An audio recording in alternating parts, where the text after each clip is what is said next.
Guys, it's Dean, and today is leg day.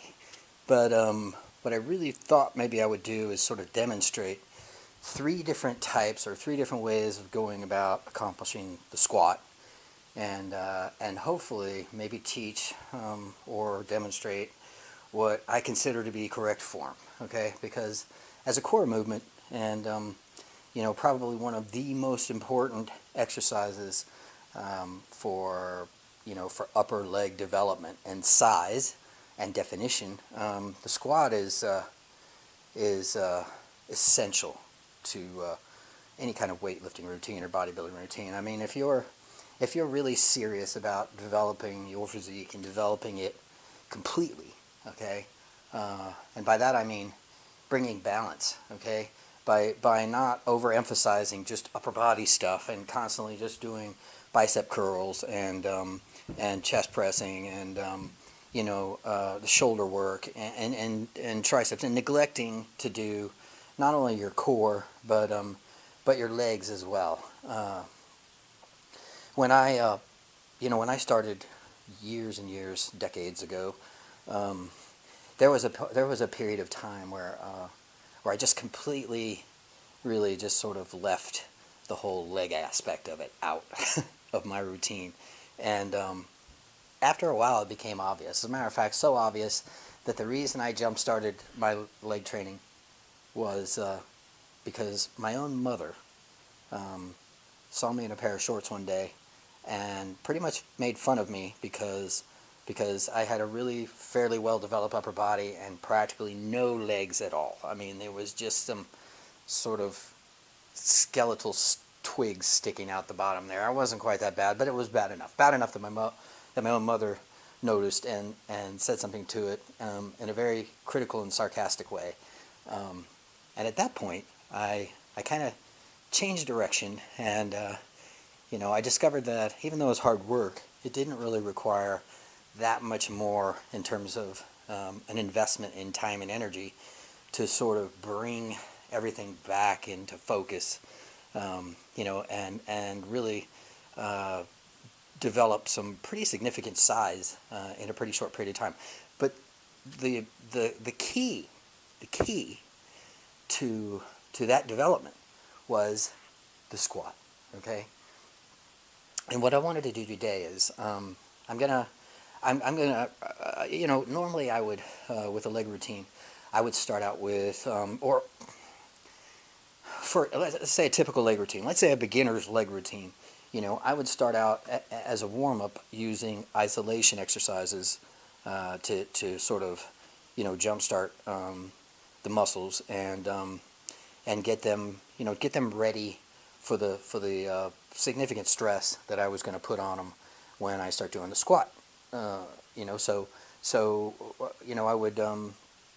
I'd go over and I'd do, and I have the machine on the other side, but I'd, leg extensions, leg curls, 3-4 sets a piece of each one of those, progressively getting heavier, and then just sort of move right into the to the squat, and then occasionally, and like I said, routines change daily, and if there's one quick way to stagnant growth, okay? If there's one really super fast way to plateau, okay, and start making progress, it is to develop a routine that you do consistently, day in, day out, week after week, month after month, year round. If you just set up programs, okay, programs focusing on specific muscle groups, and you do the same thing over an extended period of time, there is no doubt that at some point you are going to reach a peak. You're going to have progressed to the point where there's no more progress. Okay, so the best way to avoid that kind of thing is to change routines on a regular basis. To change, even just small changes. To change to change the pattern that you do things. In other words, let's say that I just said that I come in and normally on a leg day, normally I say that, but there is no normal. I do the isolation exercises and come over to the squat. Well, there are times when the reverse would be true. I'd come in, I'd do the squat first and do it until I'm exhausted, and then go over to the isolation and do the isolation work. Primarily demonstrate the squat. I'm gonna call this a routine for myself because I haven't actually lifted weights for a couple weeks because you know, I tore my pec a couple years ago, and for some reason I think that my muscular system is, I think I've been to some extent overtraining a little bit. I think I've been, you know, because, you know, even at 54, I don't know my limits. I never seem to know my limits, and when I go to the gym, you know, I'm still thinking to myself, you know, I should be able to lay on that bench with the dumbbells and press 100 or 110 pound dumbbells for 8 or 9 reps after I've you know, progressively reached that point. And you know, even though I can still do that kind of stuff, it's not very smart, and it's causing me a great deal of distress in this entire region right here. But I haven't done legs in a while, so I haven't done anything in a while. So I thought, well, okay, I'll do a leg routine, and what I'm going to do is I'm going to demonstrate 3 different ways to go about doing the squat. Okay, and you could pick one, or you can do kind of what I do and use them all at any given time. And the first one is, I have this Smith machine, okay, and this is a dual action Smith, which just means that it's sort of a 2-dimensional machine. In other words, when I get in here and I'm going to rack this weight, it's not on a fixed track, okay? This machine, once the bar is off these hooks, will go up and down and forward and backward, okay? It will not, however, tip laterally. So I don't have to worry about the balance aspect. I don't have to worry about the weights slipping down the bar because I start leaning to one side or the other, okay? Because it won't do it. So I'm going to use this machine and do maybe my first couple sets on this, and then what I'm going to do is, I have an Olympic bar right over there. I'm going to shift to the Olympic bar. I'm going to do free weight squats, okay, with the Olympic bar. And then I also have what's called a safety squat bar, which was, I guess, invented by Dr. Fred Hatfield. I guess a renowned power lifter and possibly world record holder. I know that he was, I think, one of the first guys to ever squat 1,000 pounds. But I'm going to bring the safety squat bar in here, and I'm going to do a set or two and demonstrate what a safety squat bar is, and you know, basically what its benefits are, and what it could be or do for you if you ever can get your hands on one. The gym I currently have a membership at actually has one, which is kind of astounding. Anyway, I'm gonna get started, and basically I'm you know, like I said, sometimes I warm up doing isolation stuff because you can start out pretty light. It's on a machine, so you don't have to worry about any kind of balancing, and you can start pretty light, and you can just kind of get your muscles going. But if I'm going to start here in the squat like I'm doing today, I'm going to start at what I consider light, and light for me is 135 pounds. I don't think I've ever started a squat routine at anything less than 135. So I'm gonna do my first set and warm up, and I'm going to show you what I consider a clean squat with as, you know, as good a form as I can possibly demonstrate. First thing I'm going to do, though, is this machine also has safety stops, okay? Here's this catch, whatever, you can put at various points inside this machine, and this machine happens to have a point where I'm below parallel and I'm bottomed out, and the bar just basically touches this thing. So if I stick it, stop right there, if I were to fail and bottom out, I could easily just step right out of the machine. So let me set the other one up.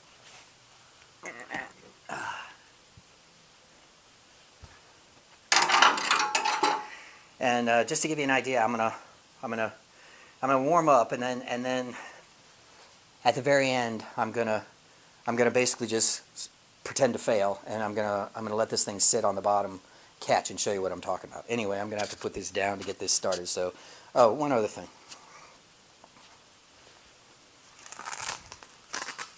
I'm gonna use this. For anybody who hasn't ever seen one of these before, this is in gym terms or technical terms, it's called pussy pat.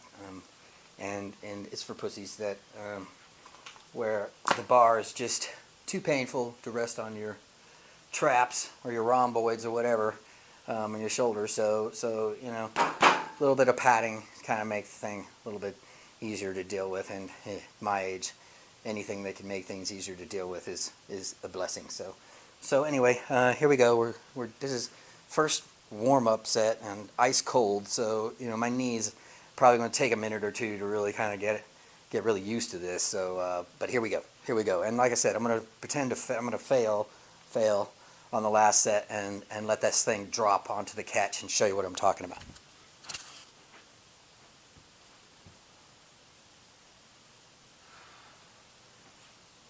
Got to make sure it's good and centered. Okay. I put my feet about shoulder width apart. I used to do the bodybuilder type squat, which you know, your feet are closer together, almost heel to heel, almost, and your toes are pointed out. I still point my toes out because you know your legs track a certain way, and if you have your feet pointed straight forward when you come down, you're gonna put a lot of stress on your knee. So anyway, here we go. At least parallel on the drop.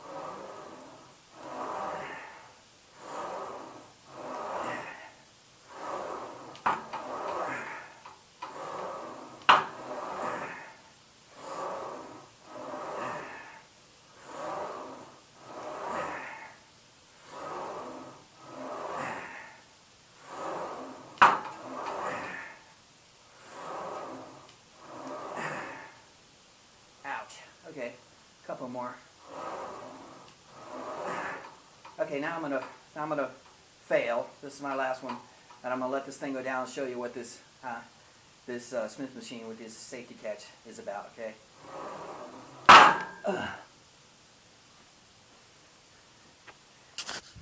Okay, so had that been, you know, 400 pounds or something, I could easily have just let it hit that and just basically roll right out of there and not be concerned. So if you're working out by yourself, don't have a spotter, hell, even if you do have a spotter, there's absolutely nothing wrong with setting a rack that has this feature on it, even with free weights, to a point where you're not going to crush yourself, you know, if for some reason you can't get the weight back up.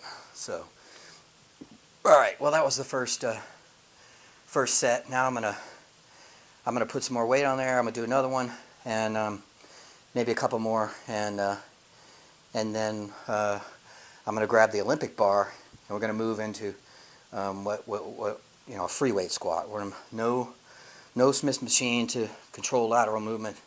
I'm gonna be supporting the bar, and then I'm gonna demonstrate you know, a free weight Olympic bar squat.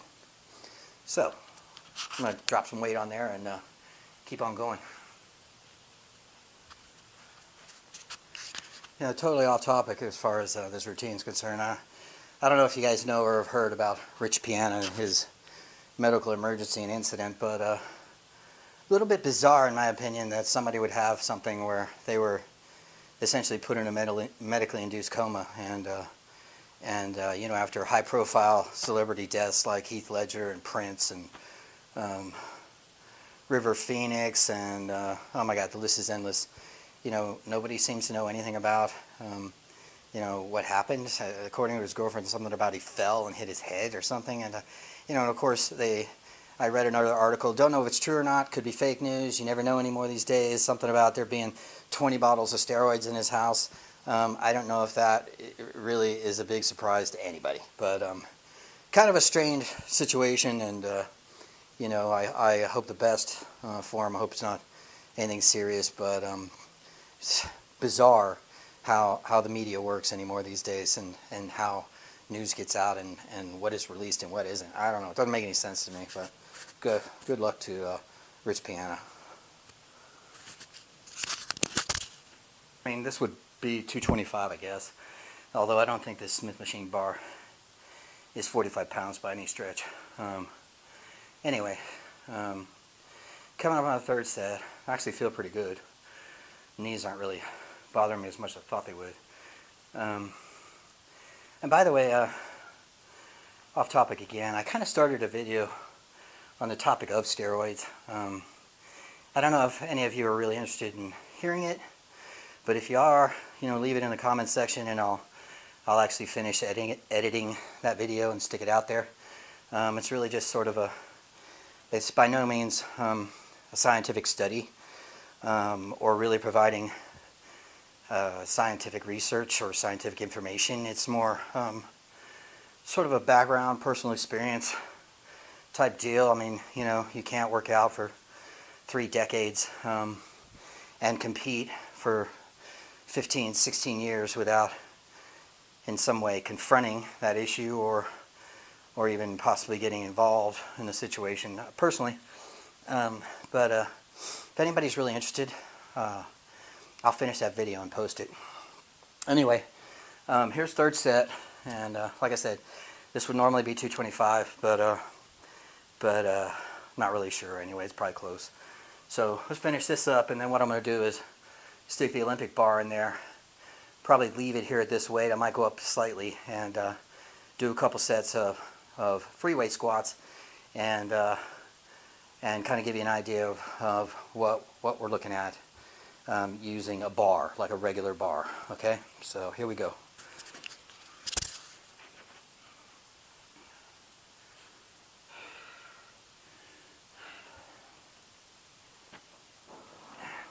As far as a rep count number, 10 is what I'm looking for. Anything above that I feel good enough to do works for me.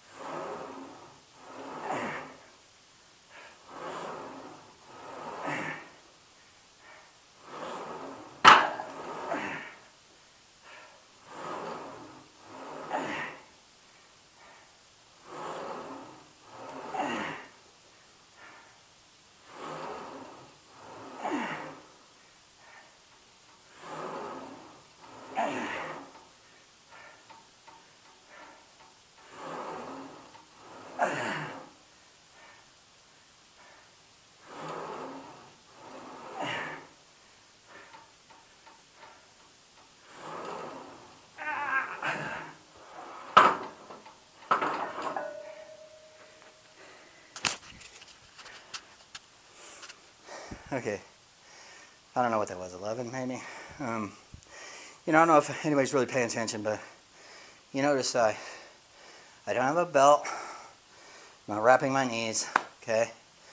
Because belts, knee wraps, important, useful if you're doing significant amounts of weight, You're doing a lot of weight, you're concerned about possibility of rupture, some sort of like an umbilical or a hernia, like a rupture, or if you really just want to reinforce your knees and the ligaments and the tendons in your knees on a heavy lift, it makes perfect sense. But if you really want to benefit from this stuff, the further you can get away from that, the better off you'll be. The knee wraps maybe not so much, but the belt, all a belt does, if you really want to know, is compress your organs. Because when you go down, you're pushing out. You're contracting, and you're pushing your intestinal wall and the tissue that holds your organs in out. And the belt really just kind of compresses, keeps all that pressed in. There's very little low back support or help with a belt.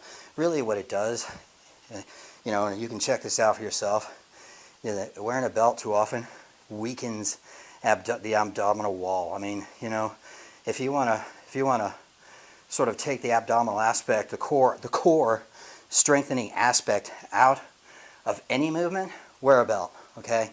Because it isn't going to do anything but prevent, development of your core, and really essentially set you up for low back pain. I mean, it's ironic, but the opposite happens. You wear a belt, and what ends up happening is you get a weaker abdominal, a weaker midsection, and you know, believe it or not, your abdominals help to keep your spinal structure, you know, to help you keep your spine straight. I mean, your abs are just as important. It's you know, everything, body is designed specifically to balance itself, and you know, bicep, tricep.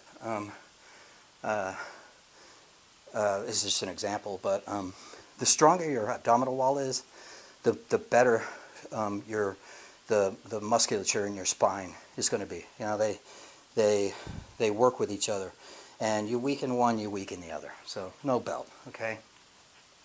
Anyway, what I'm going to do now is I'm going to take a minute or two. I'm going to swap this out. I'm going to stick the Olympic bar in there, and we're going to move forward. Part of this, I took the pussy pad off, and I only did that because with that pad and this bar, the relationship, you know, between me, the bar, and my body is totally different. And what I need now is I need to feel this bar. I need to know where it's at. And I need to put it in a specific place on my back. I don't ride it too low. I don't put it way down at the bottom of my traps and across my rhomboids. That's powerlifting. That's like a powerlifting, you know, movement. So you can get more weight on there, and you know, it's powerlifting. Okay, that's all I'm gonna say. I need to know where this thing's at, and I need it in a certain place, because that place is gonna help me maintain my form, and my form is gonna involve squatting. Okay, not bending over and letting my knees bend. All right. But squatting, trying to stay as upright as I can under the circumstances, and pretend as though I'm about to just sit down in a chair. You know, that's why some people do those block squats, which is, in my opinion, not smart, because if you have a lot of weight and you got a stiff, solid block, and you come down hard on that block with your ass, and you've got 300 pounds of weight on your shoulders, guess what's happening to your spine? You know, it's kind of getting compressed. All right, it's just not an intelligent thing to do. All right. So anyway, I put a little bit more weight on there. I have my catches on the, you know, my collars on the end, because now there's a possibility that weight could start sliding, and that's one thing I don't need. So here we go. Got a definitive 245 on the bar, and like I said, this time I'm going again for 10. We'll see what happens. I don't know if I'm not going to be upset if I don't make 10 in this case, but let's try this again. And then what I really am hoping you kind of pay attention to is what happens with my upper body and how far my legs go down. You know, I'm gonna probably take the next shot from the side if I can, so you can get a you know, sort of a profile shot of what's happening, you know, in terms of mechanics, biomechanics of my body in the squat. But on this first one, I'm just going to do a set. I'm going to try and get 10, and I'm trying to keep my form as clean as I possibly can. No pad, no pussy pad. So here we go. This one's just a straight squat with 245.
Wow, that takes a lot out. I was 10. I'm astounded. Although that did feel pretty good. But you know, that's what happens. You take time off. Give your body a chance to heal. You know, you'd be amazed if you're working out consistently and you're going in, and when you go in there, you're in pain before you start. You need to think about that. And you need to think about the possibility of the need to back off, you know. I know people, even myself included, I don't hit the gym consistently, you know, all of a sudden it starts affecting my mood.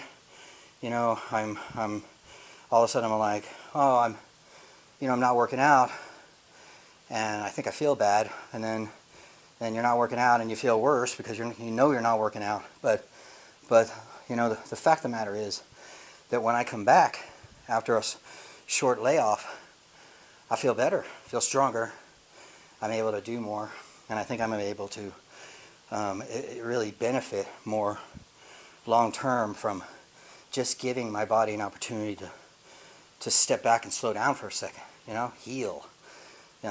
This whole lifting process is a process that damages muscle tissue, you know.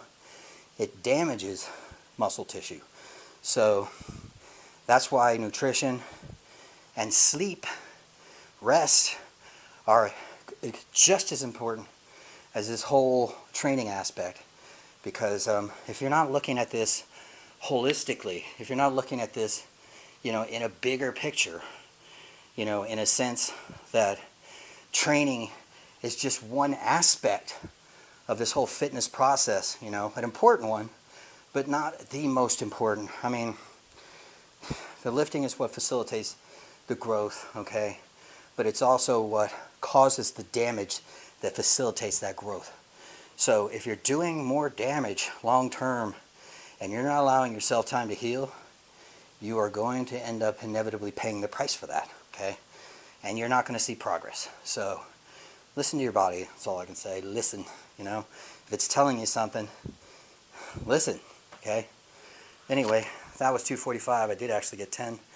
I think I'm going to stick more weight on there, do one more, and then I'm going to grab that safety squat bar, and I'm going to show you the benefits of using a safety squat bar, okay? On contemporary bodybuilding and sort of current events, and one of them being, you know, the legendary Flex Wheeler coming back at 52 to compete again. Of course, you know, unlike Kevin Levrone, who made some bold statements and then, you know, had the balls at 54 or 51, let's check, to compete in the Olympia itself as a bodybuilder was a stretch, you know. Having been in that position before, you know, I go into shows. I went into a show a couple years ago. I was 50, I don't know, 51, 52. I wanted to compete against 50-year-old guys. I mean, you know, I'm sorry, but the days of me standing toe-to-toe with a 25 to 30-year-old guy who's been juicing his ass off and who's in great shape and comes in well-conditioned and expecting to beat him are fucking, they're gone, okay? So, but Flex is coming back and is going to compete in the new category by special invitation, I guess, in the Classic Physique, okay?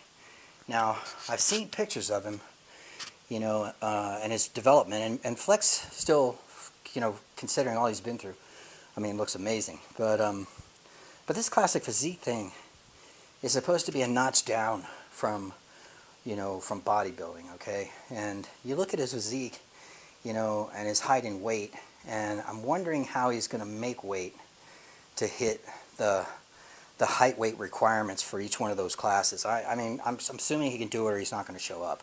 But Flex to me still has, you know, that bodybuilder sort of mass to him.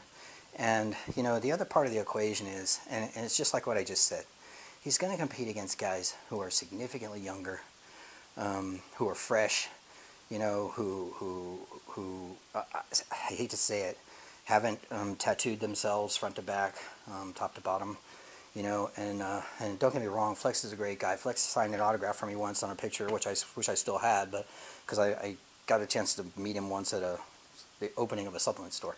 But right after he lost, unfortunately, the Olympia to Ronnie Coleman again, and I think honestly he should have had it. But anyway, he's coming in as a 52-year-old guy, and more power to him. And I'll be the first to get on and make a video and apologize for ever saying that he didn't, that this wasn't a good idea. But and he says he's not in it to even place. He's just in it to be on stage, and that I can understand. But it's a different world when you hit this half-century mark. It's a different world on a competitive stage, and unless you're competing against people your own age, you're going to be overshadowed, I think. So anyway, good luck to Flex. I hope he does well. So anyway, here we go. I put on another 10 pounds. So we're at 265. Okay, 265. We'll try for 10 again, and then we're going to move on.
I think I was only 9, but I'll tell you what, I kind of needed the pussy pad. Alright, I'm going to get that safety squat bar and set that thing up and show you this last round with a totally different and unique piece of squatting equipment that you might want to see if you can find if you're really serious about your leg development. So let me go get it.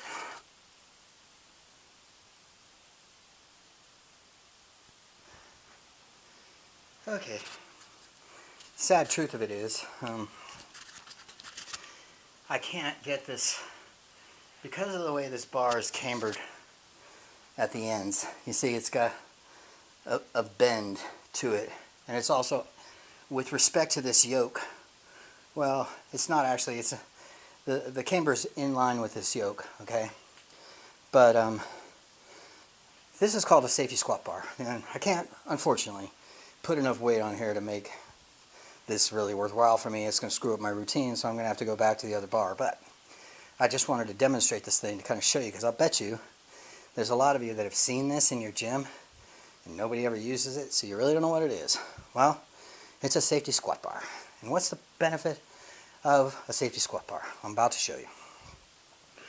This yoke, okay, this padded yoke, when I get ready, I'm going to be able to get into this thing. And there's handles right here. I could put my hands on this if I want. I could put my hands on the bar if I wanted to, okay?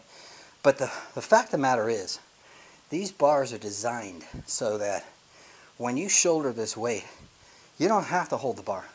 I don't have to put my hands on the bar.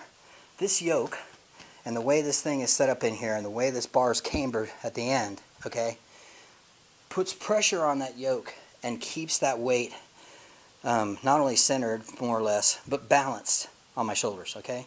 So I don't have to hold it. I don't have to touch it. I can just pick it up, stand back, and my hands can hang at my sides if I want, all right? But what I do is, and the way this bar was really theoretically designed, is that in the old days, if you've seen the squat racks, where it's just shaped sort of like a big fat L.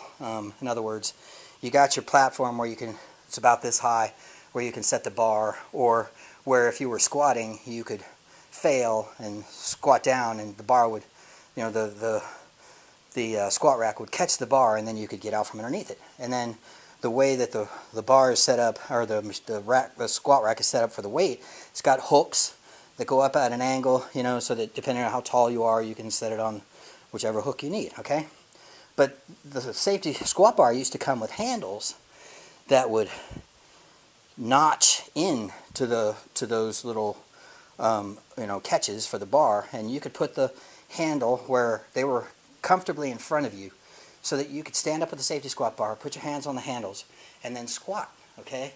So that if you got to a sticking point, if you got to a point where maybe you needed a spotter, the handles would essentially act as your spotter, and you could pull yourself up out of the squat.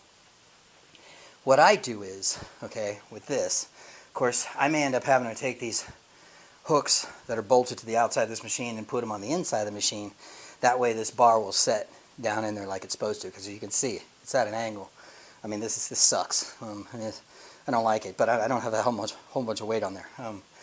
But what I do is I take a bar, and if I were in a gym that had a regular squat rack, I would do the same thing. In other words, if the hooks were on the outside here, and I was stepping back, okay, to squat where I had nothing to prevent me from hitting the ground with the bar if I got stuck, I put a bar in, you know, on the rack, okay, so that, and it's right about waist level, so that I can rest my hands on it.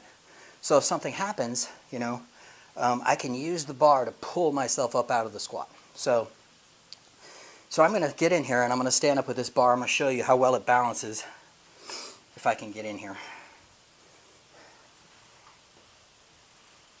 Okay. All right.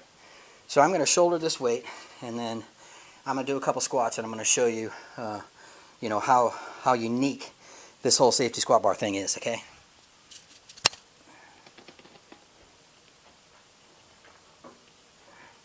Okay. So I have the weight, and it's on the bar, and you can see I'm not touching it, and that bar is pretty well balanced on my shoulders, okay? So what I can do is, you know, you might want to, some of these yokes, I mean, they're not designed for everybody, but I can rest my hands now on this bar, okay? And then I can squat.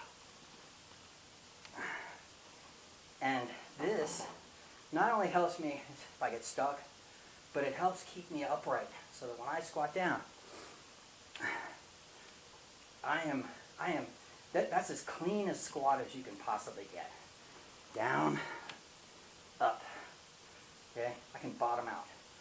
I am completely down, all the way back up, all right? And this bar that I've got here helps me really to help maintain my balance and help maintain perfect form, okay? And it's not really taken away from the squat, because I'm still shouldering and squatting this weight.